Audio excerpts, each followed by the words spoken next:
तो बच्चों, आपको मेरे हाथ में दिख रहा होगा टमाटर। आज के समय में ये सबसे कम दिखने वाली चीज है, क्योंकि इसका रेट जो है ना बहुत महंगा हो रहा है। पर आपके लिए, आपको एक्सपेरिमेंट कराने के लिए अपने घर से लेकर आया हूं मैं। बहुत महंगा है तो हमने इसको काटा है, और इससे आज आपको लिटमस पेपर का टेस्ट कराते हैं। इससे बताते हैं ये जो हम टमाटर खाते हैं ना, इसके अंदर भी क्या होता है, एसिड होते हैं। टमाटर के अंदर भी एसिड होते हैं। आपको यकीन नहीं होगा शायद कि टमाटर के अंदर भी एसिड कैसे हो सकता है। तो आइए इसका टेस्ट करते हैं। आपको कुछ दिन पहले आपको बताया था कि जब अगर एक नीले लिटमस पेपर को किसी भी अम्ल के अंदर डालते हैं तो वो कैसा हो जाता है, लाल हो जाता है। तो आज हम वही करेंगे। हम नीला एक लिटमस पेपर लेंगे और इस पे कुछ टमाटर का रस लगाएंगे। तो टमाटर का रस लगाने पे देखते हैं इसका रंग कैसा होता है ना। बहुत ज्यादा इसका ऐसा नेचर होता नहीं है। तो अब देखते हैं।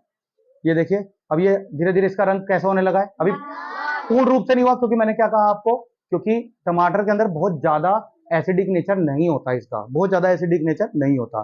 ठीक है। और अगर मैं इसकी जगह यहाँ लाल, अगर लाल लिटमस पेपर इसके ऊपर लगाऊं तो इस पर कोई फर्क नहीं पड़ेगा। ये जैसा था ना, ये बिल्कुल भैया ऐसे का वैसे ही रहने वाला है। ये देखो, गुलाबी का गुलाबी है, लाल कह दो, गुलाबी कह दो, इस पर कोई भी प्रभाव नहीं पड़ रहा है। बात समझ आए? अब हम क्या करते हैं, नींबू ले लेते हैं। ये हमारा रखने वाला नींबू है, ये यूज करने वाला है। एक्चुअली कटा हुआ था तो हम इसी को यूज करेंगे। अब हम क्या कर रहे हैं, नींबू को लेके और हम इसके ऊपर लगा देते हैं भाई, अपने नीले लिटमस पेपर के ऊपर। तो अब भैया इसका हाल देख लो आप, कैसा हो गया ये नीला लिटमस पेपर, कैसा हो गया। ठीक है। तो यानी कि हमें नींबू ने बता दिया कि नींबू के अंदर क्या होता है, अम्ल होता है। नींबू के अंदर क्या होता है, अम्ल होता है। ये बात सबको समझ में आ गई। अब देखो लाल पे, लाल लिटमस पेपर पे नींबू लगाया, कुछ फर्क पड़ा? कोई फर्क नहीं पड़ा। इसका मतलब है नींबू का नेचर कैसा है, एसिडिक। लेमन होता है, इसका नेचर कैसा होता है भाई, एसिडिक नेचर होता है। अब हम क्या कर रहे हैं, अब हमारे पास ये पकड़ो बेटा एक मिनट, और एक ये वाला आप। अब हमारे पास जो है, इसके अंदर हमने क्या लिया, खाने का सोडा लिया। जो खाने का सोडा होता है ना, जिसमें हम छोले भटूरे भटूरे बनाते टाइम, या छोले उबालने के लिए काम आता है, हाँ, जिससे जल्दी उबल जाते हैं। भुट्टा होता है ना, भुट्टा, भुट्टे वाला आता है ना, उबले हुए भुट्टे बेचता है वो, तो भुट्टे जो है जल्दी उबल जाते हैं इस बेकिंग सोडा को डालने से। बेकिंग सोडा कहते हैं इसको। ठीक है। तो जो बेकिंग सोडा होता है, अगर इसके अंदर में नीले रंग का लिटमस पेपर डालूं तो कैसा निकल रहा है, कोई भी प्रभाव नहीं पड़ा। लाल लिटमस पेपर डाल देता हूं तो अब देखना इसका नेचर कैसा हो जाएगा। तो अब बताओ ये कैसा हो गया भाई, अब ये नीला हो गया। इसका मतलब क्या है, अगर ये नीला हो गया इसका मतलब है कि ये जो हमारा खाने का सोडा है ना, ये खाने का सोडा किस प्रकार का नेचर बता रहा है, क्षारीय है। ये कैसा नेचर बता रहा है, क्षारीय, यानी कि बेसिक। इसका नेचर क्या है, बेसिक नेचर है इसका। तो जिन चीजों से हमें, जैसे हमारे टमाटर हो गया, नींबू हो गया, या हमारा ये खाने का सोडा हो गया, जिन चीजों से हमें ये पता चलता है कि इन चीजों का नेचर जो है अम्लीय है या क्षारीय है, इनको हम क्या कहते हैं, इंडिकेटर्स कहते हैं। तो ये हमारे क्या थे, कुछ नेचुरल इंडिकेटर थे, जिनकी मदद से आज हमने आपको बताया क्षार और अम्ल में अंतर। तो सबको तो बच्चों, आज दूसरी एक्टिविटी एक और कराएंगे हम आपको। देखिएगा, रासायनिक परिवर्तन की अभी आपने एक एक्टिविटी करी थी, मैग्नीशियम का जलना। अब दूसरी एक्टिविटी एक और है कि अगर मैं कोई चूना लूं, CaO, कैल्शियम ऑक्साइड, है ना। चूना जो होता है हमारे घरों में करा जाता है पुताई में, और घरों में जब शादी वादी होती है तो हम डाल देते हैं। वो चूना लेके अगर पानी में डाला जाता है तो चूने का जल में घुलना जो है एक रासायनिक परिवर्तन है। ठीक है। क्यों है, क्योंकि चूने को जब हम जल में घोलते हैं तो एक क्या कहते हैं, ज्वलनशील एक हीट निकालता है, अपने अंदर से हीट निकलती है उसके अंदर से, है ना। आप लोगों ने देखा भी होगा घरों में कभी आपके जब पुताई वगैरह होती होगी, तो जैसे हम पानी डालते हैं तो उसके अंदर भाप निकलने लगती है, गरम गरम भाप निकलती है ना। तो जब चूने को पानी में डालते हैं तो उसके अंदर से एक भाप निकलने लगती है, यानी कि एक ऊष्मा निकल रही है उसके अंदर से। और चूने को ना अगर हम गर्म करें, जिस बीकर में हम लें पानी में, उसको गर्म करें, तो दोबारा से वो चूना नहीं मिलेगा हमें, चूना वाष्पित हो जाएगा। और अगर हम दूसरी बात करें भौतिक परिवर्तन की, फिजिकल चेंज की, तो इसका एक एग्जांपल आज लेंगे, ग्लूकोज का जल में घुलना। तो जब ग्लूकोज को हम जल में घोलते हैं तो क्या होता है, ग्लूकोज को जल में घोलते के साथ वो ठंडा ठंडा फील होता है, यानी कि जो बीकर या ग्लास जिसमें हम डालते हैं उसकी तली थोड़ी सी ठंडी हो जाती है।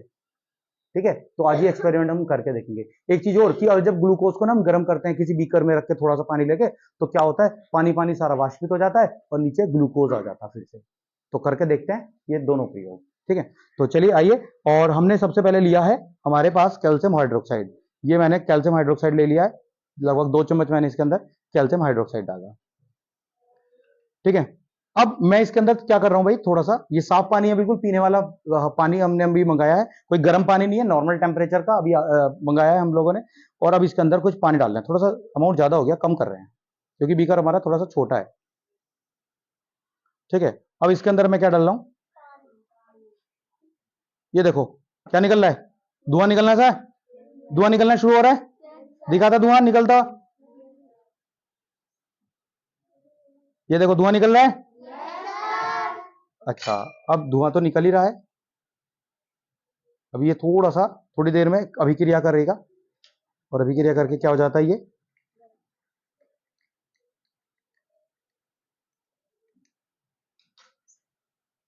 अभी धीरे धीरे ये थोड़ा सा गर्म होगा।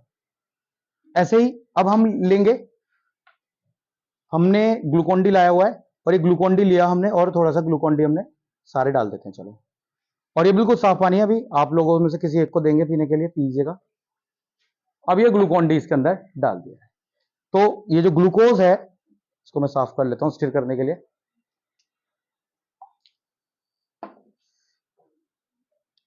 ये जो ग्लूकोन डी है अब इसके अंदर घुलना शुरू हो गया, उधर जल के साथ अभिक्रिया किसकी हो रही है, चूने की, इधर ग्लूकोन डी के साथ अभिक्रिया किसकी हो रही है, जल की, है ना। अब देखो, हाथ लगा के देखो बेटा, कैसा लग रहा है, ठंडा लग रहा है ना, तो यानी कि, और अगर हम इसको अब देखें, अब ये देखो हल्का हल्का सा, कौन सा ज्यादा ठंडा लगा, ये कैसा लग रहा है, उसके रेस्पेक्ट में कैसा लग रहा है, ये ठंडा लग रहा है, ये इसके रेस्पेक्ट में कैसा लग रहा है, थोड़ा गर्म लग रहा है ना। तो कहने का मतलब है, जब हमने ग्लूकोन डी लिया तो ये ग्लूकोन डी तो क्या कर दिया, ग्लूकोन डी ने तो क्या कर दिया, इसको बिल्कुल ठंडा कर दिया। अब अगर मैं क्या करूं, इसको हीट पे रखूं, इतना लंबा हमारा वीडियो बहुत ज्यादा लंबा हो जाएगा, इसलिए आप लोगों को बस बता रहा हूं, ये आप घर पे भी करके देख सकते हैं। अगर मैं हीट, इस पे हीट पे रख दूं इसको थोड़ी देर के लिए, इस तरीके से गर्म करें, तो क्या हो जाएगा, थोड़ी देर बाद क्या होगा, नीचे से ग्लूकोज ग्लूकोज बच जाएगा, पानी उड़ जाएगा सारा का सारा। ठीक है, और अगर इसको गर्म करें तो रासायनिक परिवर्तन आज हम करेंगे। और ये रासायनिक परिवर्तन क्या है कि देखिए मेरे हाथ में है नींबू, नींबू को आपको बताया था ये कार्बोनिक अम्ल होते हैं, नींबू जो होते हैं कार्बोनिक अम्ल होते हैं, है ना, कार्बोनिक अम्ल होते हैं ना, जो हमारे कार्बनिक अम्ल होते हैं वो उसमें नींबू होता है। और नींबू के अंदर एक एसिड होता है जिसका नाम क्या है, मैंने आपको बताया था, साइट्रिक एसिड। क्या नाम होता है, साइट्रिक एसिड। तो जब साइट्रिक एसिड की क्रिया जो है अब हम खाने के सोडे से कराएंगे, तो हमारे पास थोड़ा सा है खाने का सोडा, खाने का सोडा जो हमारे छोले भटूरे में और इन सब चीजों में डलता है ना, खाने की जो चीजें होती हैं इसमें डलता है।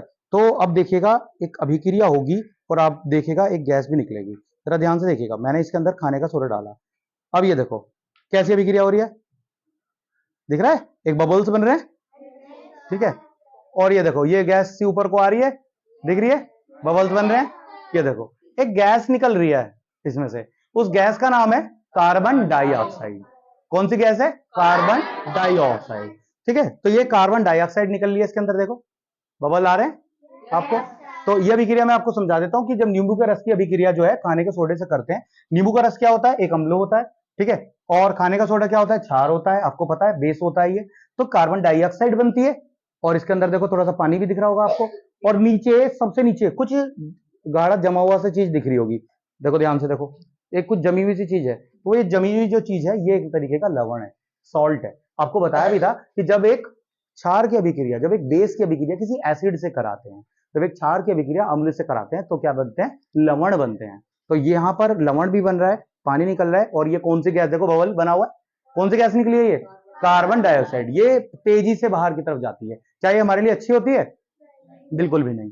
ठीक है, हम कार्बन डाइऑक्साइड को क्या करते हैं, बाहर निकालते हैं, और क्या लेते हैं, ऑक्सीजन। और ये किसके लिए बहुत अच्छी गैस है, पेड़ों के लिए, पेड़ पौधों के लिए, पेड़ पौधे इस गैस को लेते हैं। अब देखो यहां पर भी गैस निकल रही है, तभी ये बबल ऊपर है, भाई कोई पीछे से किसी को फोर्स लगाएगा तभी तो वो बाहर जाएगा, मैं अभी आपको यहाँ पे खड़ा करके फोर्स लगाऊं तभी तो आप बाहर जाओगे। तो ये बबल इसीलिए बाहर आ रहा है क्योंकि इसके नीचे से क्या निकल रही है, गैस निकल रही है, और कौन सी गैस है वो, कार्बन डाइऑक्साइड। तो बच्चे ये भी हमारा रासायनिक परिवर्तन का ही एक उदाहरण।